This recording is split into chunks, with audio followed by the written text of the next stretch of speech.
Page 62, Moths. Boy, do I have some things to say about this one.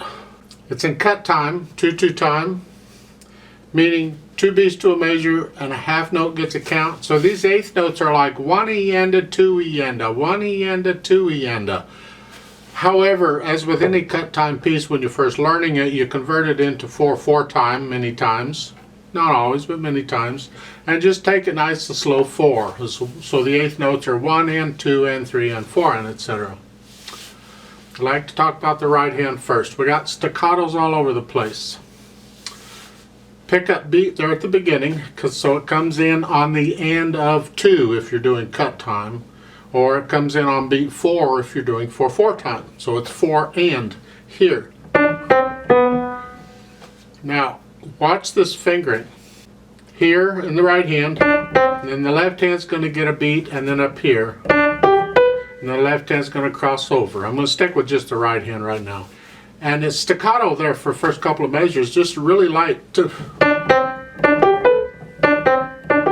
I just use a nice light finger staccato, it's no big deal. Then the last 2 notes on the first line suddenly were legato. We got some contrast. Did I mention this is in the key of G major? It's got 1 sharp? Yeah, because in the second line, the second measure, you got to cross over to 3rd finger. And then it's staccato again until the next line, 3rd line down. C sharp now. Start with 3rd finger. Remember the phrasing? You lift up between each phrase. So the last measure of the 3rd line, the D, and then lift up before you do the C sharp. Again. The last 2 measures of page 62 here, you have an accent on that last measure.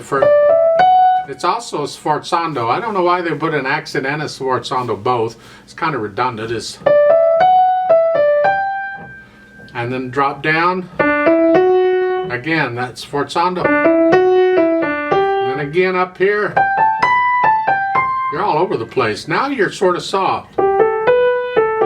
Now you're loud. Down, still loud. Still loud. See the bass clef? And then down. And then it goes back to what it was doing at the beginning. On page 64, you have some more of what you've been doing before. The notes might be a little different, but it's basically the same kind of stuff.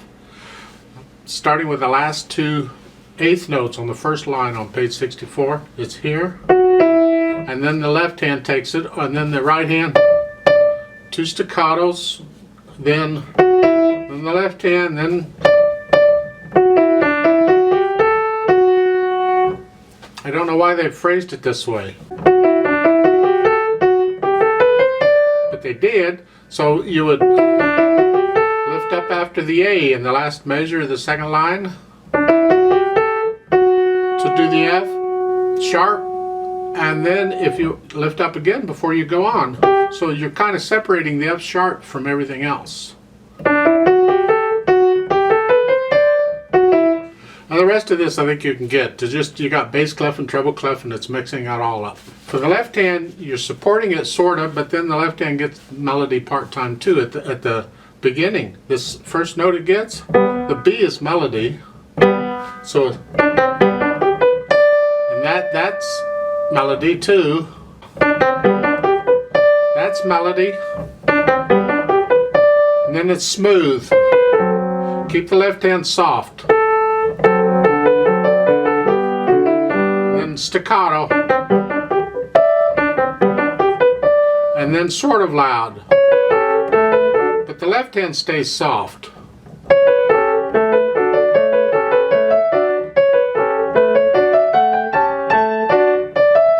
Bottom, the last measure there is sforzando.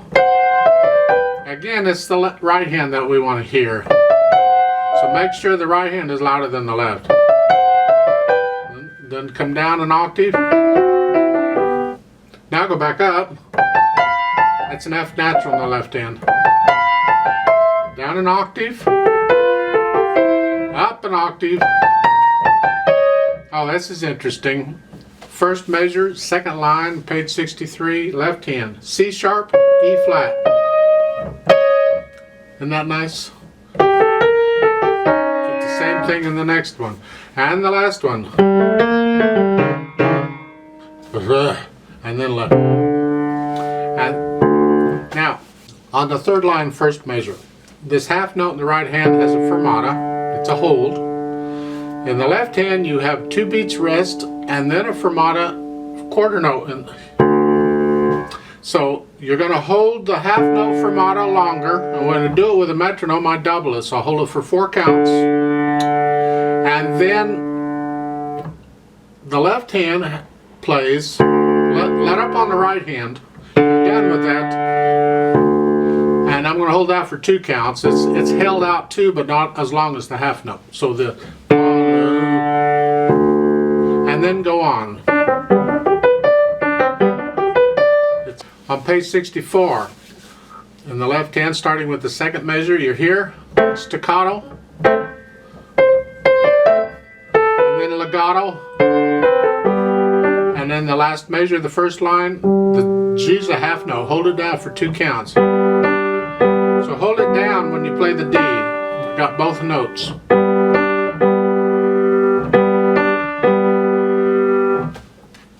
Second line, staccato, and legato. I think you can get the rest of it, it's okay. Now, a few thoughts here. In my opinion, this piece has no business being in this book. However, it gives me a chance to bring out some more concepts of music and music instruction. Yay, team, aren't we happy? The tempo marked as presto. Presto's about as fast as you can go. Basically, it's just, they could have put in here, just play as fast as you can. Pretty much. There's actually, I think there's a prestissimo or some silly thing above it, but you'll seldom ever see it. Presto's pretty much it. On top of that, it's cut time. So it's like 1, 2, 1, 2, 1, 2, 1, 2, 1, 2. I mean, it just moves. It's like, it just moves. Well, if you can play that fast at this level, you're way beyond this book. I mean, you're into advanced music if you can do that. However, there's another concept we have to consider here, and that is that everybody is an individual and they're all doing their own personal, it's a personal thing. It's an individual thing. You can't compare yourself to others. So my presto is not the same as your presto. And at your level of playing, after you've played piano for 1,000,000 years and studied it in college and give the senior recital and the whole thing, then okay, maybe your level might change a little bit. But until then, at this level, your presto is probably going to stay at 4/4 time, and it's not really going to be a real fast presto. I mean,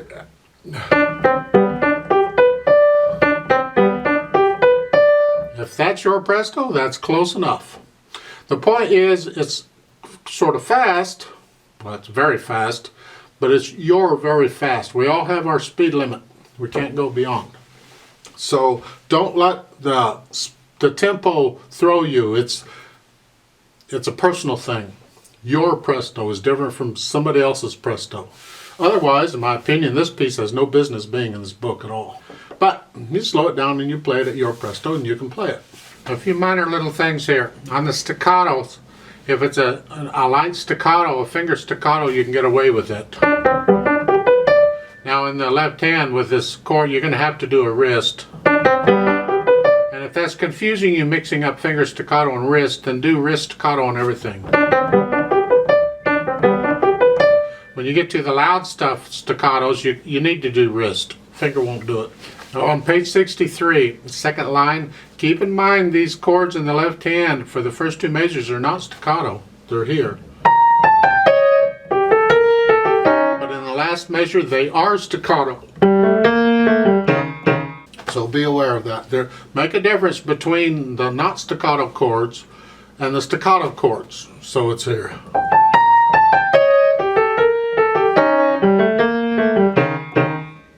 Just got to be a difference between them. Take a look at on page 64, first line, second measure. On the first beat, in the right hand it's a quarter note E, and the left hand it's a chord. The difference is the chord is staccato, the right hand is not. So can you do that? So that's a little tricky. Try that out. At the end, at the bottom of the page 64, the last couple measures, look at the right hand. Fingerings, 4-1, staccato, and then a 3-2. So the reason for the 4-1 is to prepare you for the 3-2, and then a 5-1. That's fine.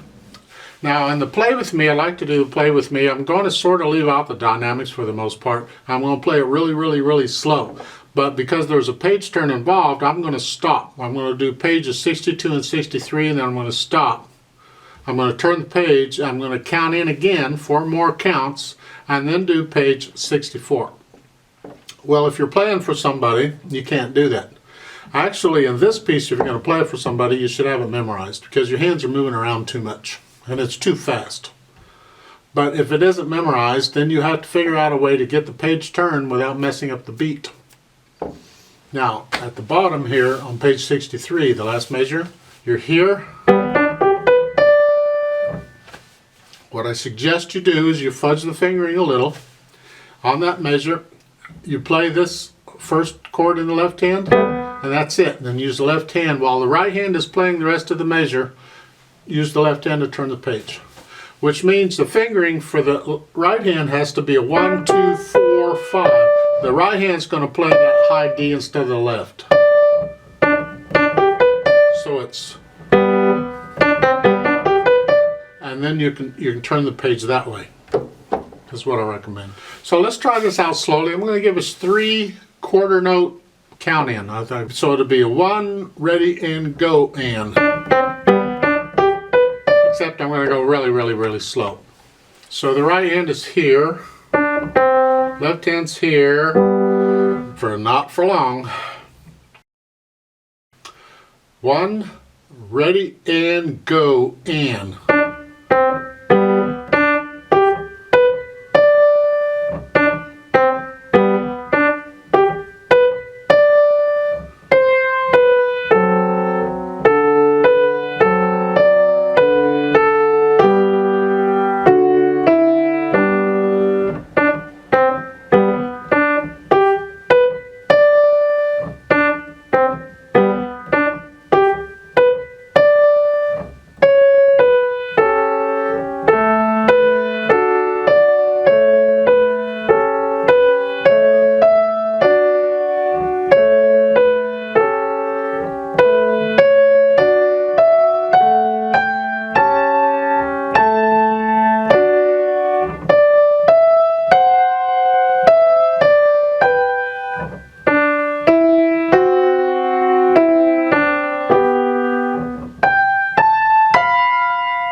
Hold, 2, 1, hold.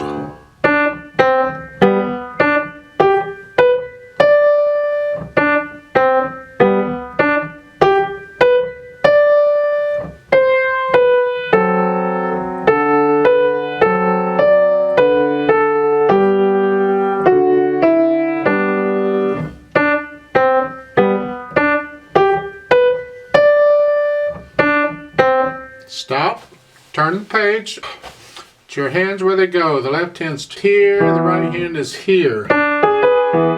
1, 2, ready, and go, and.